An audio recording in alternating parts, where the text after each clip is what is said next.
ओम नमो भगवते वासुदेवाय।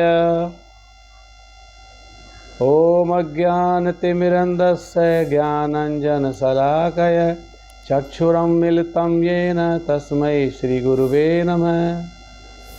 वाञ्छाकल्पतरुभ्यश्च कृपासिन्धुभ्येव च पतितानां पावनेभ्यो वैष्णवेभ्यो नमो नमः। हरे कृष्णा। तो बहुत बहुत स्वागत सभी भक्तों का इस भगवद गीता सीरीज में। आज हम अध्याय 16 के 1 नंबर श्लोक से कथा प्रारंभ कर रहे हैं। इस अध्याय का नाम है देवी तथा आसुरी स्वभाव। तो दो प्रकार के स्वभाव होते हैं, एक आसुरी प्रवृत्ति और एक देवी प्रवृत्ति। यानी जो भक्त हैं उसमें देवताओं के गुण होते हैं और जो भक्त नहीं हैं उनमें असुरों के गुण होते हैं। तो कौन किस प्रकार के लोग असुर हैं और किस प्रकार के लोग देवतुल्य हैं, कौन भक्त हैं कौन अभक्त हैं, कौन देव हैं कौन असुर हैं, दो प्रकार के व्यक्ति के बारे में, स्वभाव के बारे में भगवान यहाँ पर बता रहे हैं। तो 1, 2 और 3 नंबर तीनों श्लोक भगवान कंटिन्यू बोल रहे हैं। इसमें भगवान ने देवी गुणों के बारे में बताया कि देवता तुल्य गुण कैसे होते हैं, है ना। देवी गुणों का वर्णन इस 3 श्लोकों में किया है।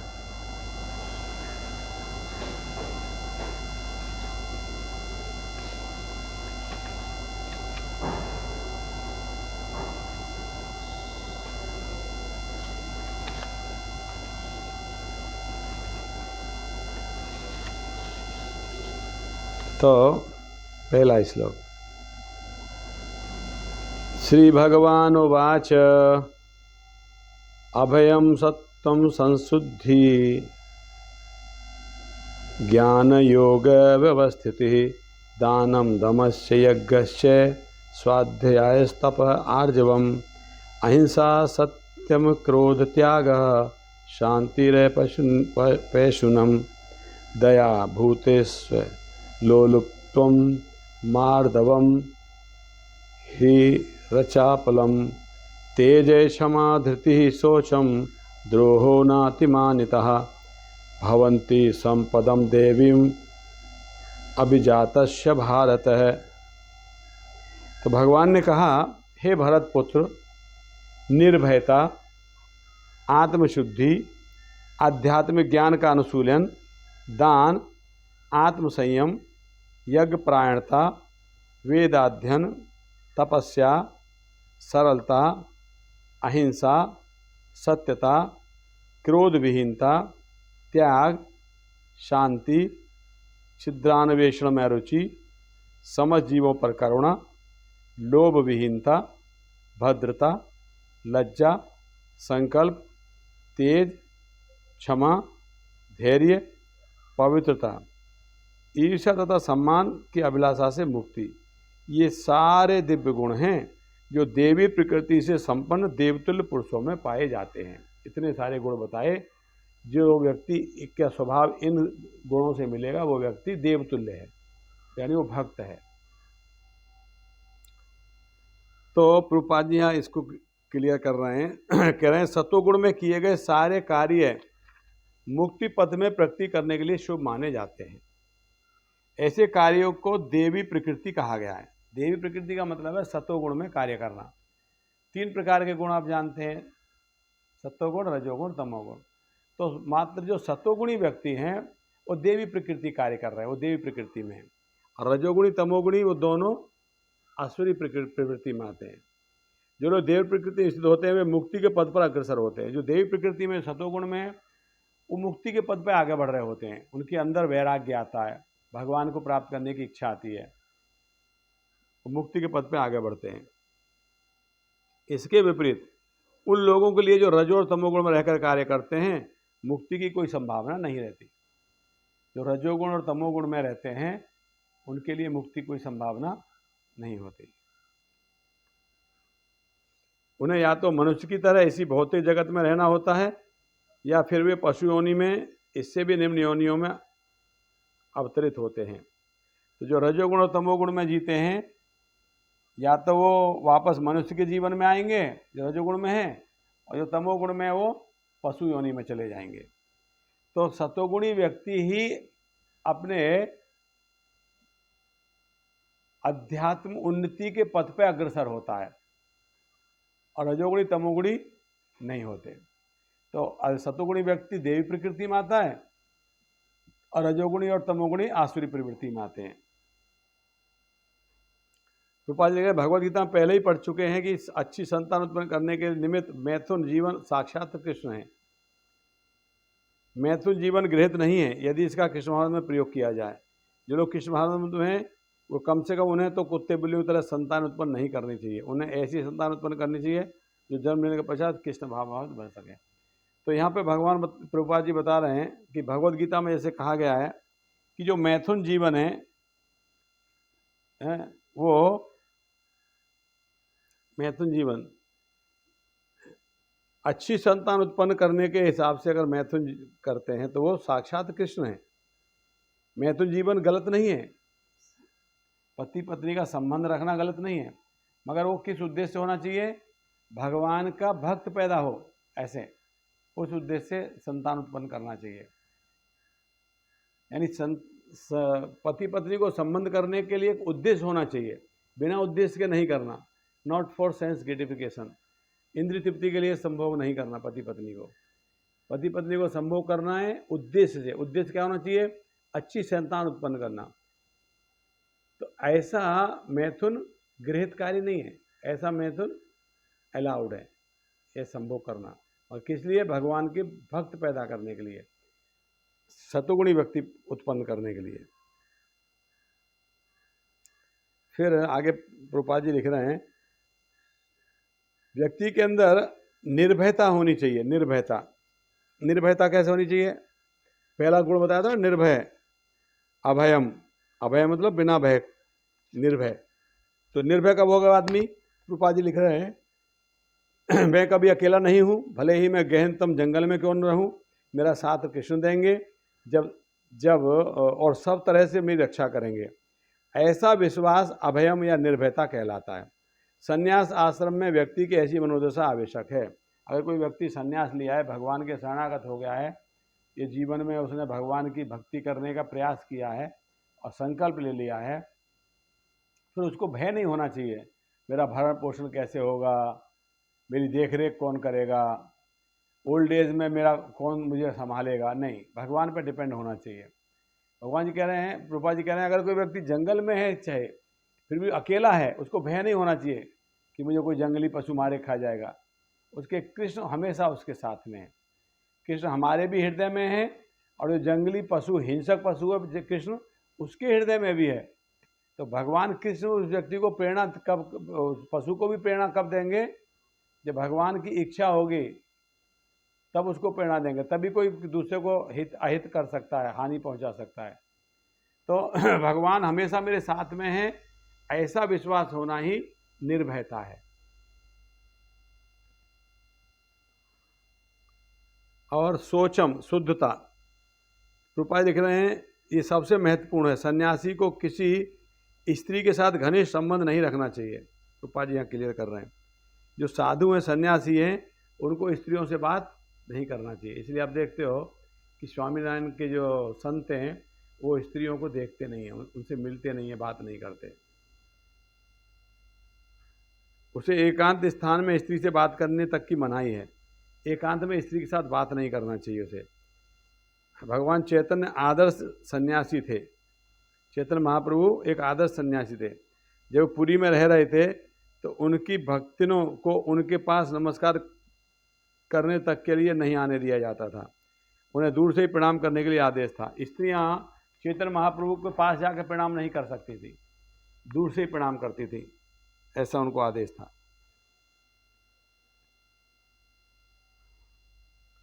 और दूसरा कह रहे हैं कि सन्यासी को स्त्रियों के साथ घनिष्ठ संबंध और इंद्रिय तृप्ति के धन संग्रह करना वर्जित है। सन्यासी के लिए दो चीज़ वर्जित हैं, एक तो स्त्रियों से बात करना, संबंध स्थापित करना, मेलजोल बढ़ाना, और दूसरा धन संग्रह करना। अगर कोई सन्यासी है और उसने बैंक अकाउंट रखा है अपना अलग से, गूगल पे फोन पे करता है, तो समझ लीजिए वो सन्यासी नहीं है, सन्यासी नहीं है। तो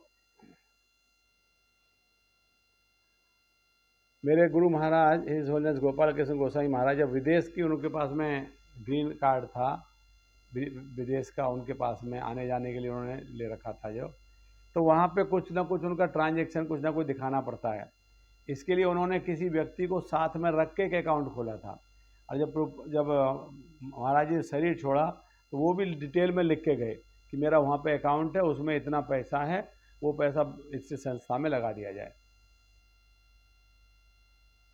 तो यहाँ पे बता रहे हैं, प्रभुपाद जी कह रहे हैं कि सन्यासी को दो चीज़ का ध्यान रखना चाहिए, स्त्रियों से परिचय न करे, संबंध न बनाए, स्त्रियों के साथ में घनिष्ठता न बरते, और कुछ भी धन संग्रह नहीं करे। सन्यासी को कुछ धन संग्रह नहीं करना चाहिए, भगवान के ऊपर उसको पूरा निर्भर रहना चाहिए कि भगवान मेरी रक्षा करेंगे और भगवान मेरा भरण पोषण करेंगे। आज भगवान ने दिया है हमें तो कल भी देंगे। एक बार क्या हुआ, चैतन्य चरितामृत में एक वर्णन आता है, एक बार चैतन्य महाप्रभु ने जब प्रसाद लिया तो अपने शिष्य से कहा कि मुझे मुखवास लाओ।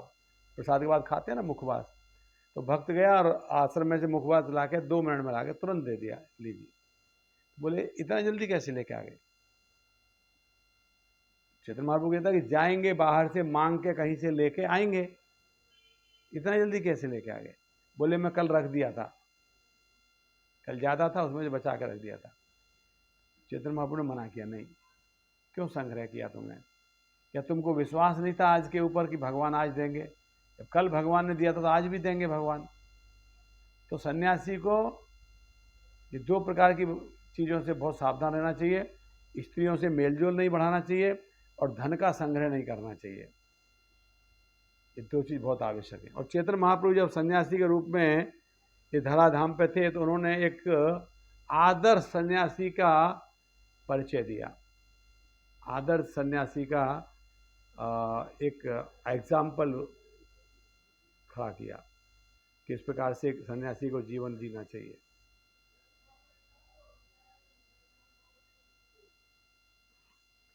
रूपाल लिख रहे हैं, जो सन्यासी या अन्य कोई व्यक्ति प्रकृति के चंगुल से छूटने का इच्छुक है और अपने को आध्यात्मिक प्रकृति तक ऊपर उठाना चाहता है, तब भगवान के पास वापस जाना चाहता है, यदि भौतिक संपत्ति स्त्री की और इंद्र तृप्ति की ओर देखता है, भले ही वह उनका भोग न करे, केवल उनकी इच्छा करे, तो भी यह गृहीत है। इसलिए श्रेयकर होगा कि ऐसी अवैध इच्छाएं करने से पूर्व आत्महत्या कर ले। प्रभुपाद जी बता रहे हैं, चैतन्य महाप्रभु के समय का घटना है। एक छोटा हरिदास थे, वो उन्होंने कामुक नज़र से एक युवती को देखा था, यानी कुछ किया नहीं, संबंध नहीं बनाया था, ना ही कुछ बोला था, सिर्फ नज़र से, कामुक नज़र से युवती को देखा था। जब कोई आप किसी को देखते हो ना तो आपको पता, दूसरा व्यक्ति पता लग जाता है आप क्या क्या देख रहे हो, कैसे देख रहे हो, आपकी नज़रों से पता लग जाता है। तो अगर आप कामुक नज़र से किसी को देख रहे हो, इसका मतलब क्या हुआ, आपके अंदर उसको भोग करने की इच्छा जागृत हो रही है। और भोग करने की इच्छा जागृत करना और भोग करना दोनों समान है, दोनों से व्यक्ति का पतन होता है। तो इस प्रकार से सन्यासी को संग्रह करना और स्त्री से संबंध रखना, बातचीत करना, दोनों ही वर्जित किया गया है।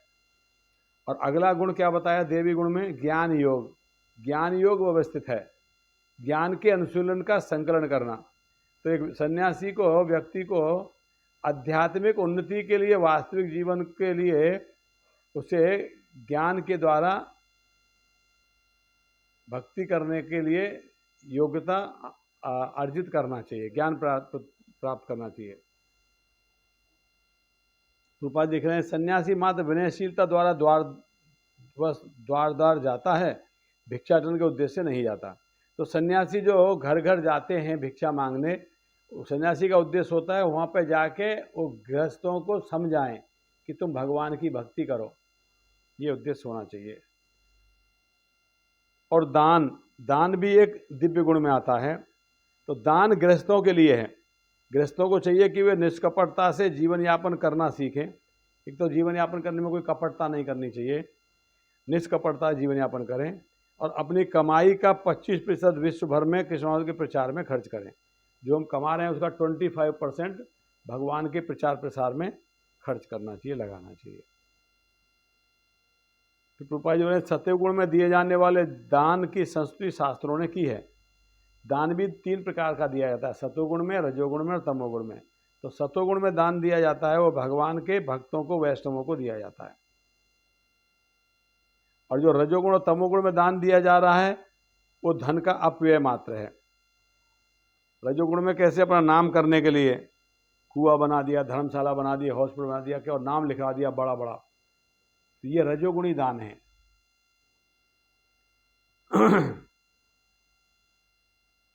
फिर एक अगला गुण बताया दम। दम मतलब आत्मसंयम, सेल्फ डिसिप्लिन।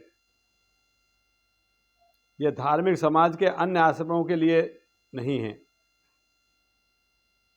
अपितु गृहस्थ के लिए विशेष रूप से है। दम मतलब आत्मसंयम विशेष रूप से गृहस्थ के लिए है। यद्यपि उसके पत्नी होती है लेकिन उसे चाहिए कि व्यर्थ ही अपनी इंद्रियों का विषय भोग की ओर न मोड़े। पत्नी है गृहस्थ जीवन में, अगर फिर भी अनावश्यक रूप से इंद्रिय भोग नहीं करना चाहिए। गृहस्थों पर भी मैथुन जीवन के लिए प्रतिबंध है, इसका उपयोग केवल संतान उत्पत्ति के लिए किया जाना चाहिए। प्रभुपाद जी बता रहे हैं कोई गृहस्थ है तो गृहस्थ का मतलब ये नहीं है आप पति पत्नी हो तो आपको संबंध स्थापित करने की छूट दी गई है। छूट नहीं है आपको, आपको भी संबंध स्थापित करना है तो आपको तब संबंध करना है या आपको संतान चाहिए। संतान नहीं चाहिए तो आपको संबंध स्थापित नहीं करना।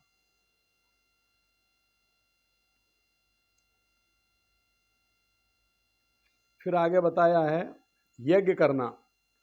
यज्ञ करना भी देवी गुण है। तो यज्ञ करने के विषय में बता रहे हैं कि ये गृहस्थों के लिए है यज्ञ। और फिर अभी का जो यज्ञ है, कलयुग का जो यज्ञ है वो है संकीर्तन यज्ञ। पहले जो यज्ञ किए जाते थे वो यज्ञ विष्णु की प्रसन्नता के लिए किए जाते हैं। भगवान का एक नाम यज्ञ भी है, विष्णु भगवान का एक नाम यज्ञ है। यज्ञ भगवान की प्रसन्नता के लिए किए जाते हैं। मगर अभी कलयुग का यज्ञ है वो संकीर्तन यज्ञ है। हरे कृष्णा कृष्णा कृष्णा हरे हरे, हरे राम राम राम हरे हरे। इस मंत्र के द्वारा यज्ञ संपन्न होता है। अगर हम यज्ञ कर रहे हैं, मंत्र जाप कर रहे हैं तो इस संकीर्तन यज्ञ कहा जाएगा ये। तो गृहस्थ के लिए 3 चीज बताई, दान करना, इंद्रिय संयम करना और यज्ञ करना। ये तीनों गृहस्थों के लिए है। और स्वाध्याय या वेद अध्ययन करना ये ब्रह्मचारी के लिए है। ब्रह्मचारियों का स्त्री से किसी प्रकार का संबंध नहीं होना चाहिए। उन्हें ब्रह्मचर्य जीवन बिताना चाहिए और आध्यात्मिक ज्ञान के अनुशीलन हेतु अपना मन वेदों के अध्ययन में लगाना चाहिए। यही स्वाध्याय है। ब्रह्मचारी का मतलब है स्त्रियों से कोई संपर्क न करे और ज्ञान के अनुशीलन द्वारा अपने आप को भगवान की भक्ति में लगाए। यही स्वाध्याय है। तपस्या, तपस्या वानप्रस्थों के लिए है। तपः मनुष्य को जीवन भर गृहस्थ में ही नहीं बने रहना चाहिए। उन्हें स्मरण रखना होगा कि जीवन के 4 विभाग हैं, ब्रह्मचर्य, गृहस्थ, वानप्रस्थ और संन्यास। तो जब आपका 1 से 25 साल तक ब्रह्मचारी, 25 से 50 साल तक गृहस्थ और 51 से 75 साल तक वानप्रस्थ और 75 से 100 साल तक सन्यासी। ऐसे 25-25 साल 4 जो आश्रम है इनमें 100 साल को डिवाइड कर दिया ऐसे।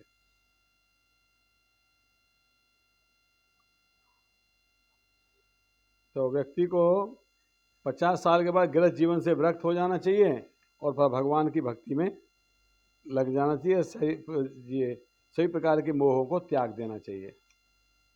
और फिर आता है गुण, आता है सरलता, आर्जवम। आर्जवम मतलब सरलता, सरल होना। इसका पालन न केवल किसी एक आश्रम में किया जाना चाहिए अपितु चारों आश्रम में इसका पालन करना चाहिए।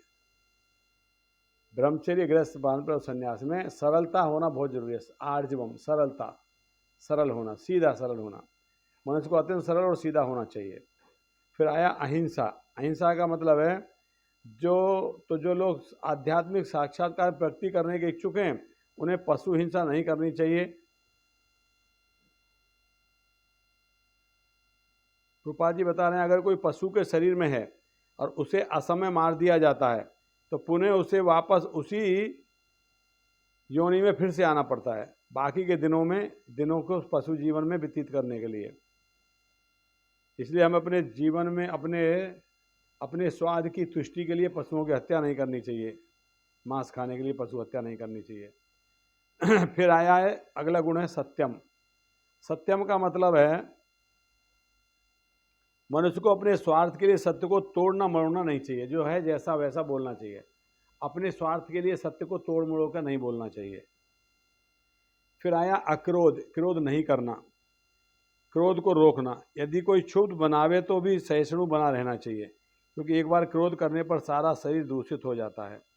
अगर कोई हमको एक्साइट भी कर रहा है, उत्तेजित कर रहा है, उकसा रहा है, तब भी हमको क्रोध नहीं करना है, सहिष्णु बना लेना चाहिए, बर्दाश्त करना चाहिए, सहन करना चाहिए।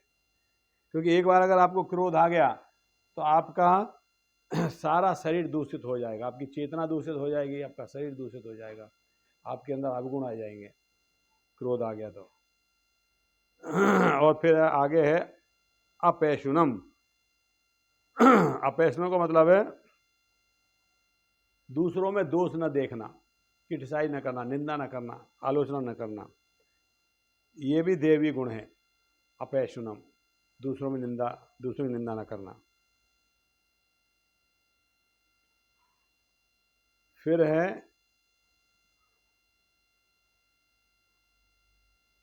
ही का अर्थ है लज्जाशील हो। ही मतलब लज्जाशील, शर्म होनी चाहिए, उसको लज्जा आनी चाहिए, कोई भी गृहस्थ कार्य नहीं करना चाहिए। और अचापलम,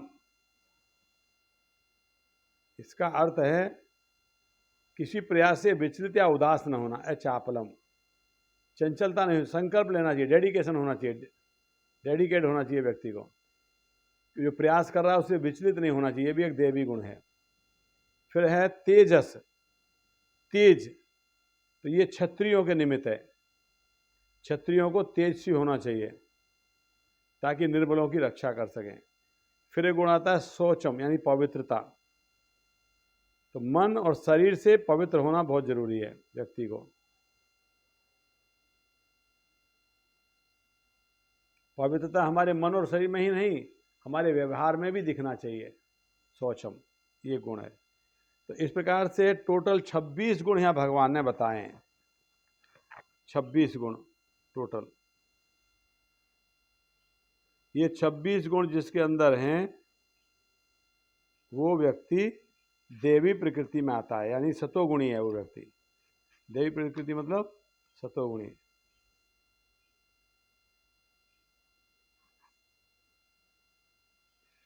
ठीक है, तो ये 3 श्लोकों में भगवान ने देवी प्रकृति के गुण बताए, सतोगुणी व्यक्ति के गुण बताए। अब भगवान बता रहे हैं 4 नंबर श्लोक से असुरों के विषय में। दंभ दर्प अभिमान च क्रोध पारुष्यम एव च अज्ञानम च अभिजातस्य पार्थ संपदम आसुरीम।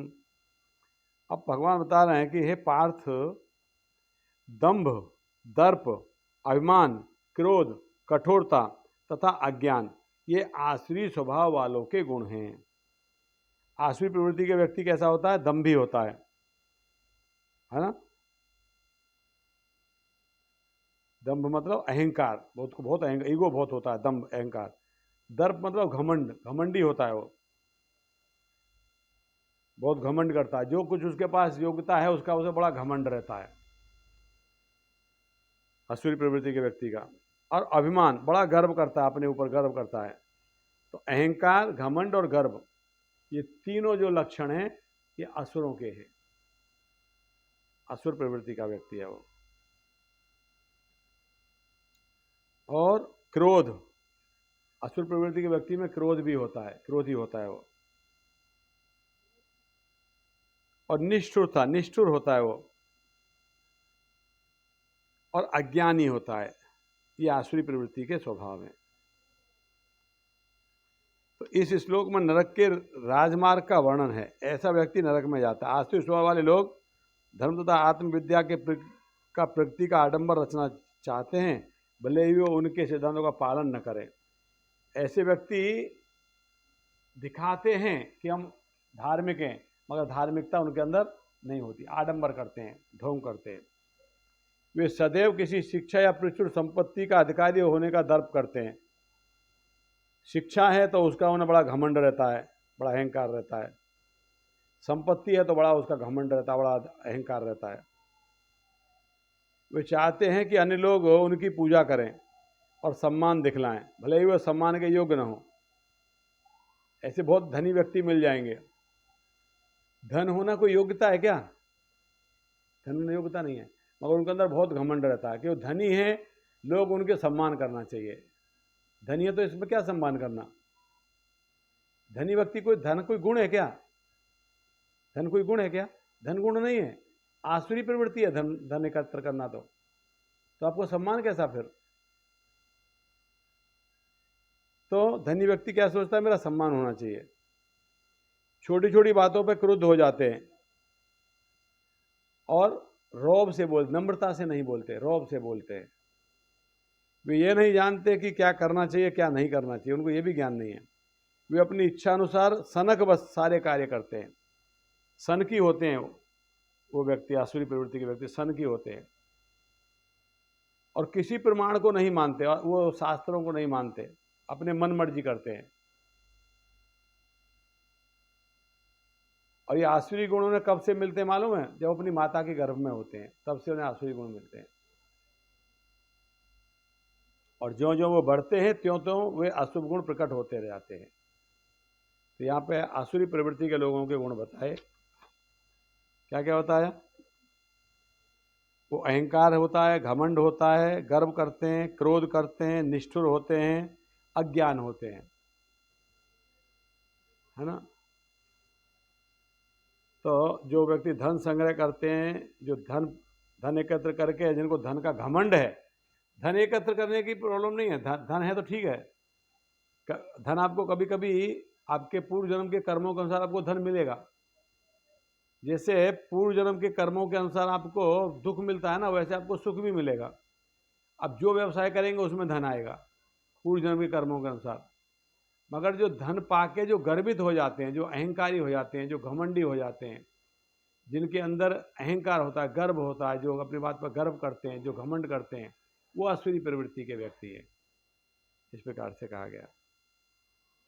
तो यहाँ पे ये आसुरी प्रवृत्ति के गुण बताए। घमंडी है, गर्व करता है, अहंकारी है, अज्ञान है, क्रोध करता है, निष्ठुर है। ये जो गुण हैं ये अवगुण है, गुण नहीं अवगुण है। ये अवगुण किस में आएंगे? ये आसुरी प्रवृत्ति के लोगों में।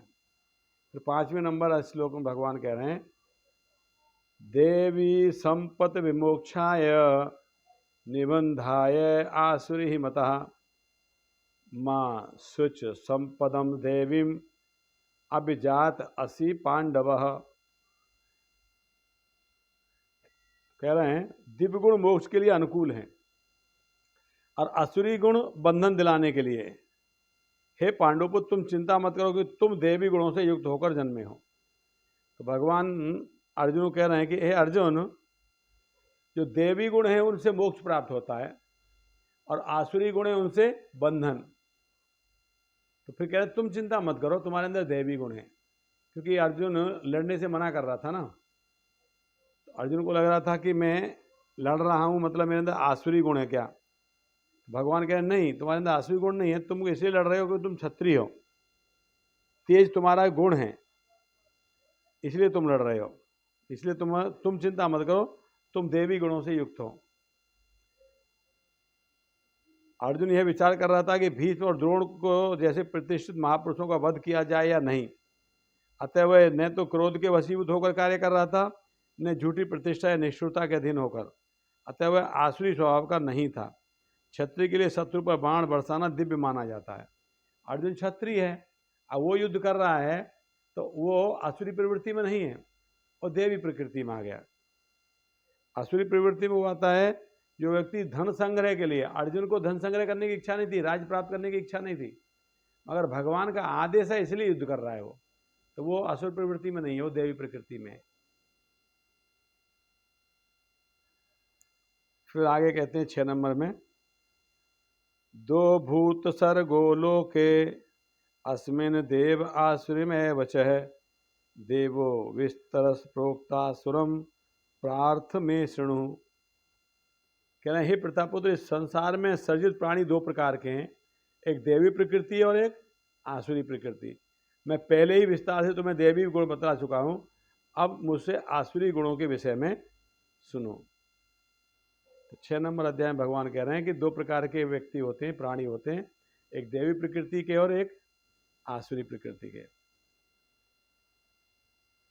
तो जो देवी प्रकृति के वो नियमित जीवन बिताते हैं, नियम से जीवन जीते हैं, अर्थात शास्त्रों और विद्वानों द्वारा बताए गए आदेशों का पालन करते हैं, निर्वाह करते हैं। उपाय लिख रहे हैं मनुष्य को चाहिए कि प्रामाणिक शास्त्रों के अनुसार ही कर्तव्य निभाए। यह प्रकृति देवी कहलाती है, देवी प्रकृति। जो व्यक्ति शास्त्रों के अनुसार जीवन जीता है वो देवी प्रकृति में है, और जो शास्त्र विहित विधानों को नहीं मानता और सनक के अनुसार कार्य करता है वह आसुरी कहलाता है। तो जो देवी प्रकृति में है वो शास्त्रों के अनुसार कार्य करते हैं, और जो मनमाना करते हैं वो आसुरी प्रवृत्ति में आते हैं। यानी एक वेदों के आदेशों को मान रहे हैं और दूसरे लोग वेदों के आदेशों को नहीं मान रहे हैं। जो वेदों के आदेशों को मान रहे हैं वो देवी प्रकृति में हैं, और जो वेदों के आदेशों को नहीं मान रहे वो आसुरी प्रकृति में है। अगर कोई व्यक्ति धर्म ग्रंथों को नहीं मान रहा है तो समझ लीजिए वो असुर है, और धर्म ग्रंथों के अनुसार जीवन जी रहा है तो वो देवी प्रकृति में है। तो इस प्रकार से आज हमने 16 नंबर अध्याय के 6 नंबर श्लोक तक चर्चा किया। अगली क्लास से 6 नंबर अध्याय के 16 नंबर अध्याय के 7 नंबर श्लोक से क्लास प्रारंभ करेंगे। हरे कृष्णा। श्री प्रभुपाद की जय।